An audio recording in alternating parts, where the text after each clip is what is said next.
Class 10 এর first চ্যাপ্টারটা কি?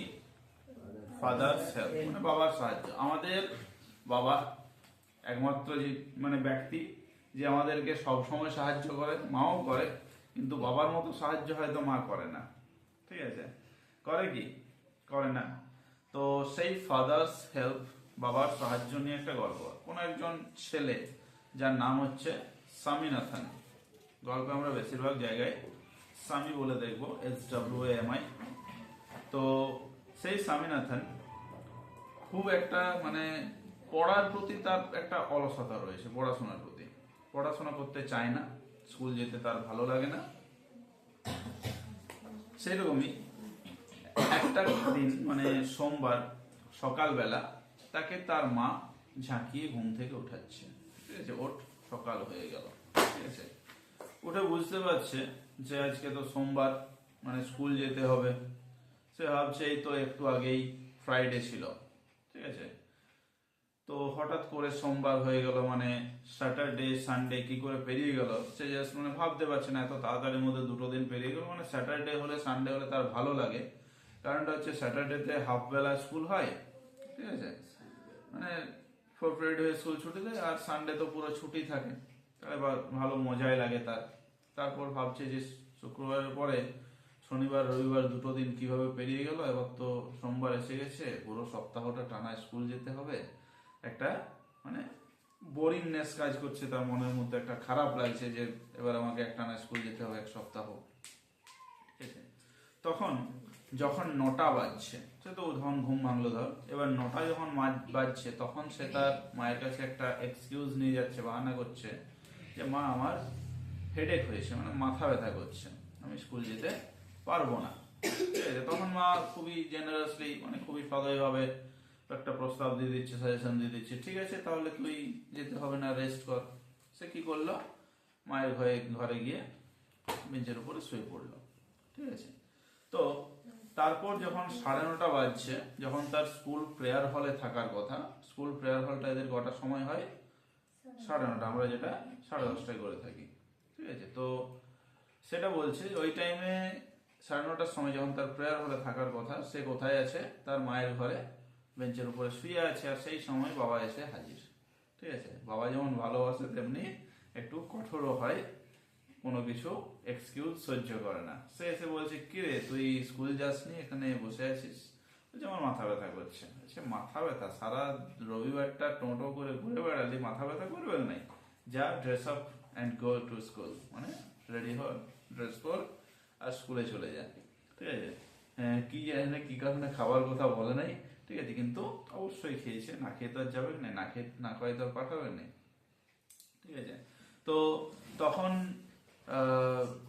এই যে স্বামীনাথন সে দেখছে যে বাবা তো খুবই স্ট্রিক্ট, খুবই কঠোর, তাকে তো বোঝানো যাবে না। তখন সে বলছে যে আমি যদি দেরি করে যাই তাহলে তো আমাদের যে স্যার স্যামুয়েল স্যার, সে খুব মানে বকাঝকা করবে আমাকে।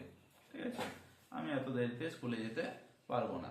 বলছে দেরিটা তো তোর কারণেই হয়েছে, তুই নিজেই ভুল করেছিস, তাহলে তার মাসুল এখন তোকেই দিতে হবে। বলছে না স্যার, আমাকে খুব বকবে। তখন বলছে তো স্যামুয়েল স্যার কি সবসময় তোকে বকাঝকা করে? তখন ওর কথাটাকে একটু অন্যরকম ভাবে ঘুরিয়ে বলছে যে স্যামুয়েল স্যার খুব রাগী, বিশেষ করে তিনি তাদের উপরে রেগে থাকেন যারা স্কুল দেরিতে যায়। ঠিক আছে, তখন বলছে ঠিক আছে স্যামুয়েল স্যার যদি তোদের এরকম রাগী হয়ে থাকে, বকাঝকা করে থাকে, তাহলে এক কাজ কর, তুই রেডি হ, সেই সময় আমি একটা লেটার লিখে দিচ্ছি যেটা তুই গিয়ে হেডমাস্টারকে দিয়ে দিবি। ঠিক আছে, তাহলে কাকে লেটারটা লিখছে? হেডমাস্টারকে। আমরা এখানে যেটা বুঝতে পারছি যে স্যামুয়েল স্যারের এগেনস্টে কিছু লিখবে হয়তো।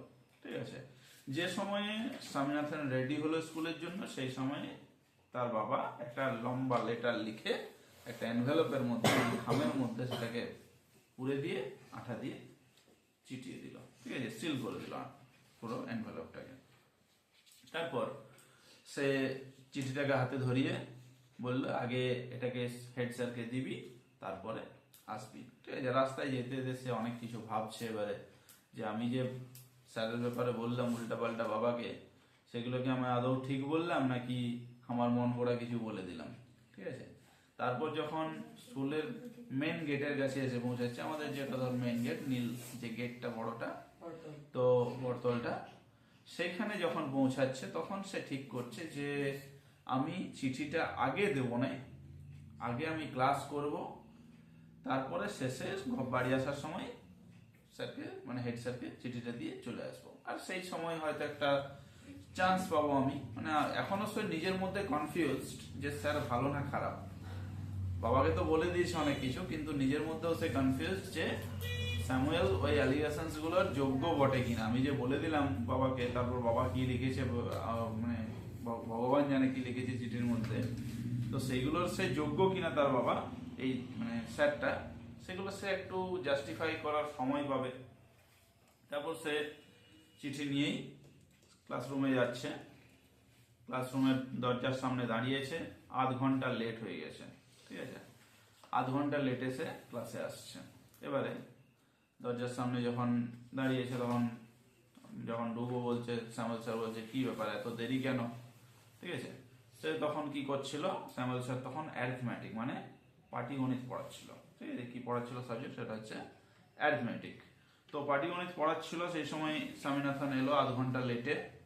কি ব্যাপার এত দেরি কেন, আমার মাথা ব্যথা করছিল, ঠিক আছে। এটা বললো সে, যেটা তার বাবাকে বলেছে সেই একই জিনিস, বানানো গল্প। তো সে বলছে আমার মাথা ব্যথা করছিল। তখন শ্যামল স্যার এত ভালো যে সে বলছে তাহলে এলি কেন, তো যদি মাথা ব্যথা করছিল তাহলে তুই এলি কেন। তখন বলছে আমার বাবা বললো স্কুল কামাই করা উচিত নয়। তখন সেই স্যামুয়েল স্যার একটু ইমপ্রেসড হচ্ছে, ভালো লাগছে তার এই কথাটা শুনে, এবং বলছে যে এরকম বাপ যেন ঘরে ঘরে হয়, ঠিক আছে। তো তারপর সে ভেতরে চলে গেল এবং বসে পড়ল। এবার স্যামুয়েলের বুক ধুকপুক ধুকপুক করছে তখন, যখন স্যামুয়েল না স্বামীর বুক ধুকপুক ধুকপুক করছে তখন, যখন মানে ক্লাসের হোম লেসন্স গুলো, হোমওয়ার্ক গুলো যেগুলো দিয়েছিল সেগুলো যখন চেক করে, তখন স্যামুয়েল স্যার প্রচুর খেপে যায়, প্রচুর রাগ করে, মারধর করে ছেলেদেরকে যারা হোমওয়ার্ক করে আনে না, ঠিক আছে। এবার সবার দেখতে দেখতে যখন স্বামীনাথনের পালা এলো, তখন বলছে কি রে তোর হোমওয়ার্ক কোথায়, বলছে করা হয়নি, কেন হেডেক, হ্যাঁ ঠিক আছে বসে পড়, এরকম ভাবে বস করাই দিল, কিছু বললো না। ভালো স্যার খুব, ঠিক আছে। মানে এমনিতে যতটাই রাগী হোক না কেন, এখন স্বামীনাথন বুঝতে পারছে যে স্যার তো খুব ফ্রেন্ডলি বিহেভ করে, খুব বন্ধুত্ব সুলভ আচরণ করে, তাহলে আমি যেগুলো বললাম বাবাকে সেগুলো তো সব ভুল বললাম, ঠিক আছে। এবার যখন স্কুল ছুটি হয়ে গেল, তখন সে কি করলো, হেড স্যারের কাছে চিঠিটা দেওয়ার জন্য গেল, কিন্তু সেদিন দুর্ভাগ্যবশত, মানে তার ভাগ্যবশতই বলা চলে যে হেড স্যার আসে নাই, ঠিক আছে। তখন পিয়নকে সে জিজ্ঞাসা করলো যে হেড স্যার কোথায়, এবং সে পিয়ন তাকে বললো যে হেড স্যার এক সপ্তাহের জন্য ছুটিতে গিয়েছে। তারপর সে বাড়ি ফিরে চলে এলো, হাতে চিঠি নিয়ে দুলতে দুলতে, গেদে ফুর্তি, ঠিক আছে। তারপর সেই তার বাবা দেখেছে তার হাতে চিঠি, জমা দেয় নাই বেটা, ঠিক আছে। এবং তখন সেই তার বাবা তাকে বলছে আমি জানতাম তো তুই দিবি নাই, তুই ওই স্যামুয়েল স্যারের বকাঝকারি যোগ্য, তোকে চিঠিটা দিলাম যাতে ব্যবস্থা হয়, তাও তুই তো কেউ কিছু করলি নাই, দে চিঠিটা দে। চিঠিটা ওর থেকে হাত থেকে নিয়ে পরে ছিঁড়ে ফেলে দিল, ব্যাস এখানেই গল্পটা শেষ, ঠিক আছে।